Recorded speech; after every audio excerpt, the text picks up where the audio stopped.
Hey everyone, it's Crystal with Vintage Booth Pro. This video is all about how to design your vintage booth space to help you boost sales. And that is what this channel is all about. So if you are a vintage booth owner or are considering open a vintage booth, do me a favor and hit the subscribe button, because my only goal is to lift each other up and help every vintage booth owner sell more and boost all of our sales together. So as we get into this video, there are a lot of things to discuss, and I really looked at traditional retail spaces, because if you have a vintage booth, you really have your own little piece of 8x10 retail space, whatever the case may be when it comes to the size of your booth. But you need to consider that you are a store owner, you are a retail store owner, and that little piece, no matter how big or small, it is a retail space. And so we're going to use some of those traditional elements and foundational design elements of a retail space to bring into our vintage booth and to help increase sales. So this is not really part of the design, but I can't tell you the importance of this enough, is to create a brand for your booth. Now, it can be a play on your name, which is what I do in my booth.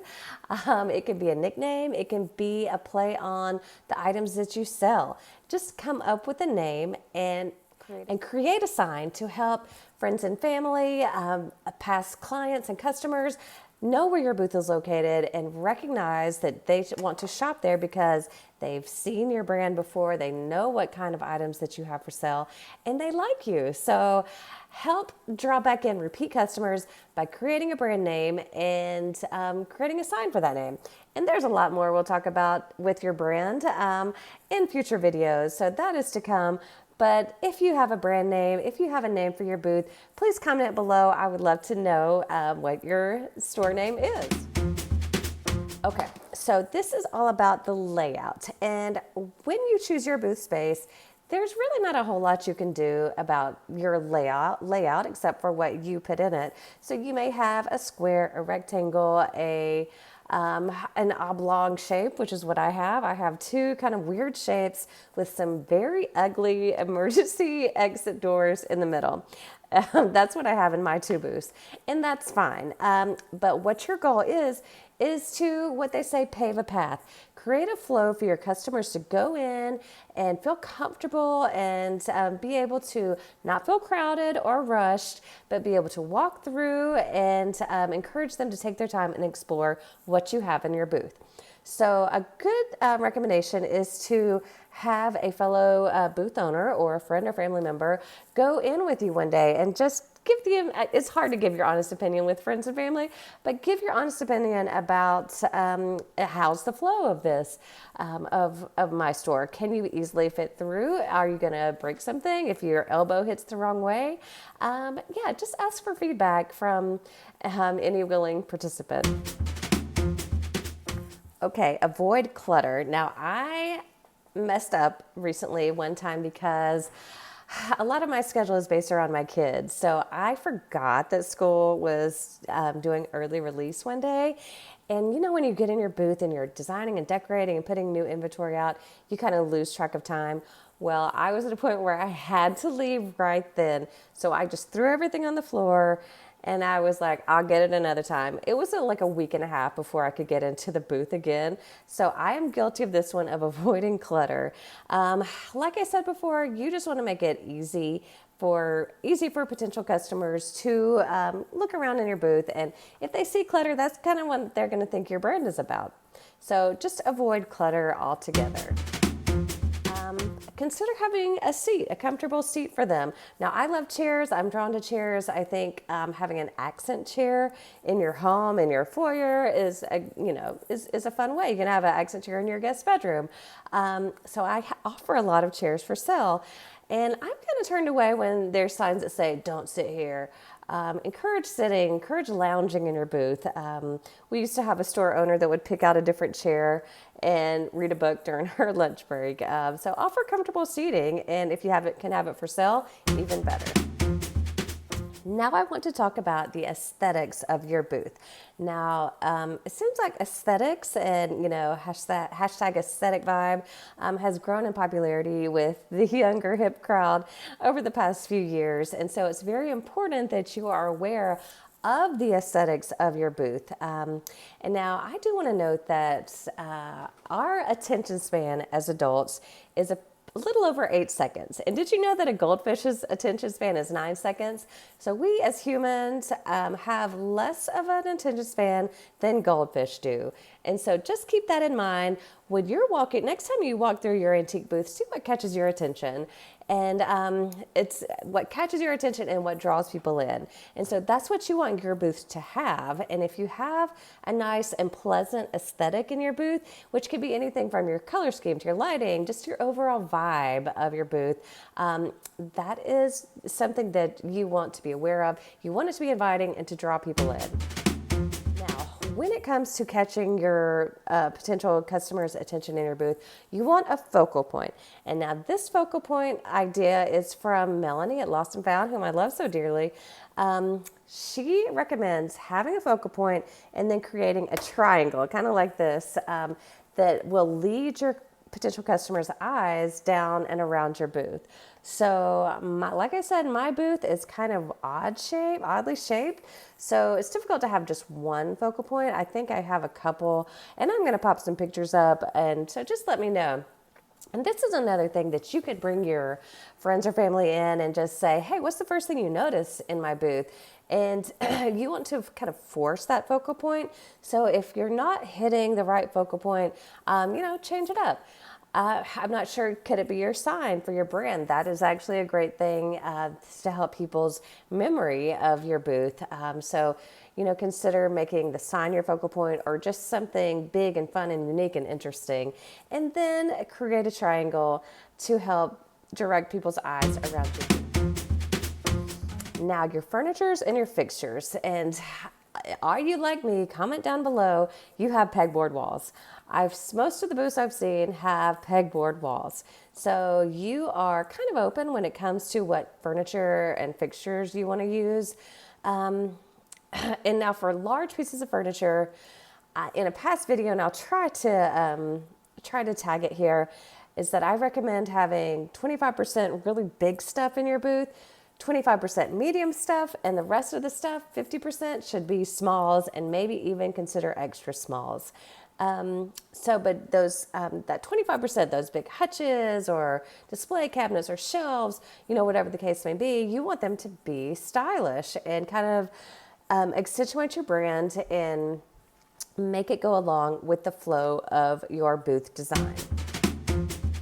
The next thing I want to discuss when it comes to the aesthetic of your booth is your lighting.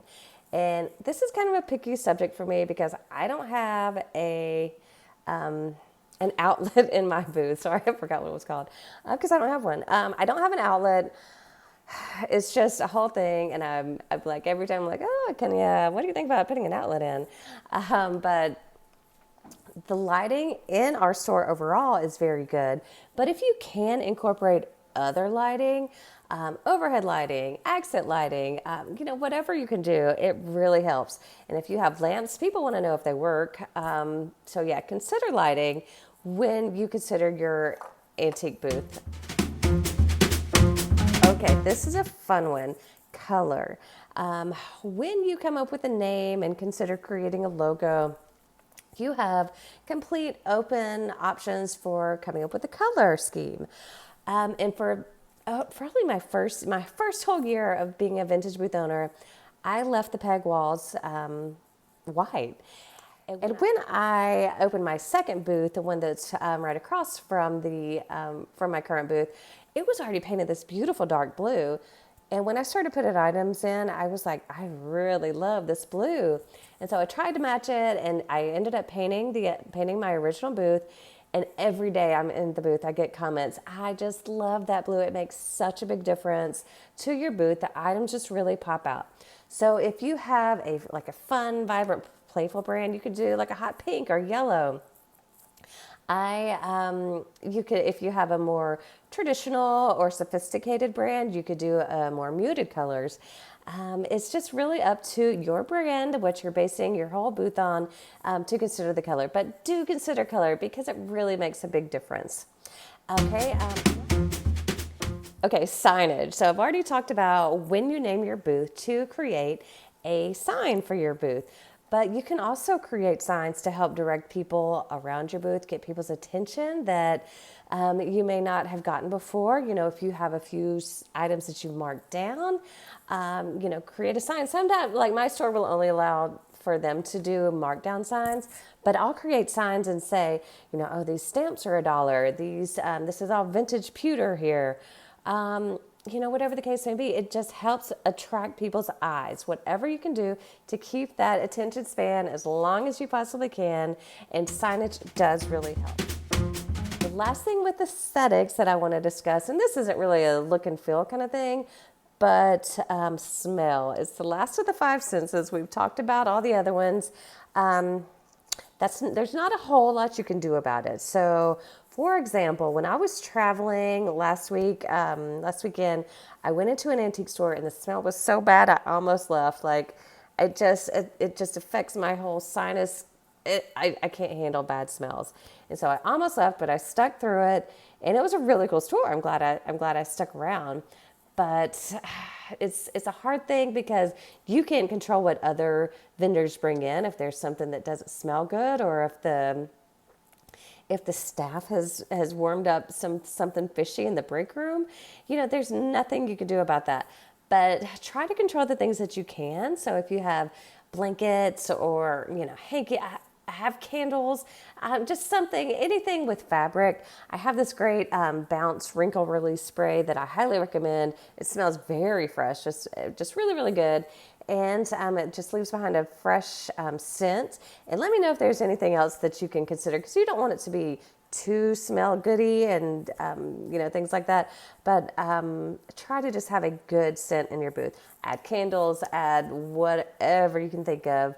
But just consider the five senses and don't forget smell. Okay, this is a big one. Inventory displays. Now, once you have your big fixtures in your booth, what are you going to do to help keep people moving into your booth, keep people coming in and purchasing more? So one of the biggest things I tell people is to keep items at eye level. You want the most important things to be right there. People don't have to look up and down. They can just see it right there. Now, you and me, we're vintage booth owners, we're pickers. So we go to Goodwill and thrift stores and we're digging on the bottom. We know where the good stuff is. But for our potential customers that are purchasing from our booth, we have less than 8 seconds. We want them to be able to make it easy as possible, have the stuff right in your eye line, and go from there. Anything that makes you look more organized, streamlined, less cluttered, and have that eye level, getting that attention span at the eye level will help. So your really good stuff, you want it to be right there. Along those lines, you want to make it easy for shoppers. So one of the things that we find in the antique industry is just weird and unique stuff that we're like, this is so cool. You could make a table out of it, you could do this out of it, you could do this out of it. Don't make the customers think about it. Just go ahead and make a table out of whatever you found. Go ahead and create a fun and weird display that will keep people thinking, I love this in my home, just like it is, just like that. I have a problem, something I can use a suggestion on, because I'm doing the opposite of this again. I have these old vintage closet doors. I have these old chippy white closet doors in my booth that are so pretty, but I don't know what to do with them. So I can't really hang stuff on them except for on the top. They're just sitting in it's just sitting in my booth. And it's not selling. So I need to apply my own rule of this, come up with something of what these doors could possibly be, and do it. Create the display based on that. This this is one that you've probably heard, you probably know, put similar colors and items together. For example, if you sell a lot of brass items, put all your brass items together. If you have red items, make a pop of red on a shelf. Put all the different color, put all the same colors together, all the same items together. And I'll pop a picture up here. I just did this pewter display. It is just all pewter. If you need any pewter, let me know. I can ship it to you. There's just so much pewter. But having all that together makes it easy for people to be able to shop if they are looking for a pewter item. Another tip is to have seasonal displays. Have a display or a vignette, as we say, and mix it up often. Christmas is coming up. Have some Christmas items. Have Halloween, have Thanksgiving, have whatever, because people are drawn to it. Even if they don't purchase it, they're going to come in your booth and look at what you have. Anything unique and fun and funky, have that in your booth. And like I said, switch it up often. Okay, as we're nearing the end of this, and the whole goal of this video is that you are more intentional with your booth display. And when you're more intentional, you are going to help create more sales and boost your sales. The last section that I want to discuss is impulse purchases. There are lots of reasons that people do impulse purchases. And this is a reason that I encourage having stickers, having items that are less than $5 that are easy to buy. Stickers, jewelry, things like that. Because when you're out and about and you're like, ooh, that catches my eye. Oh, it's only $5. I have videos of what I call extra smalls, items under $5 that are easy to pick up, easy to purchase. So if you are a vintage booth owner, I would be greatly honored if you would hit the subscribe button. And if you would like to join our private group, it is $5 a month. We are on Facebook. I post daily updates of what's sold. We have a lot of fun encouraging each other and boosting each other's Facebook marketplace listings and just general encouragement. One other piece is that I offer unlimited worth point lookups for right now because it's a small group. I might limit that moving forward. But consider joining it. It's just at patreon.com/vintageboothpro. Thanks so much for watching. And if this video has helped you at all, please hit the like button. And I appreciate you all so much. Talk to you later.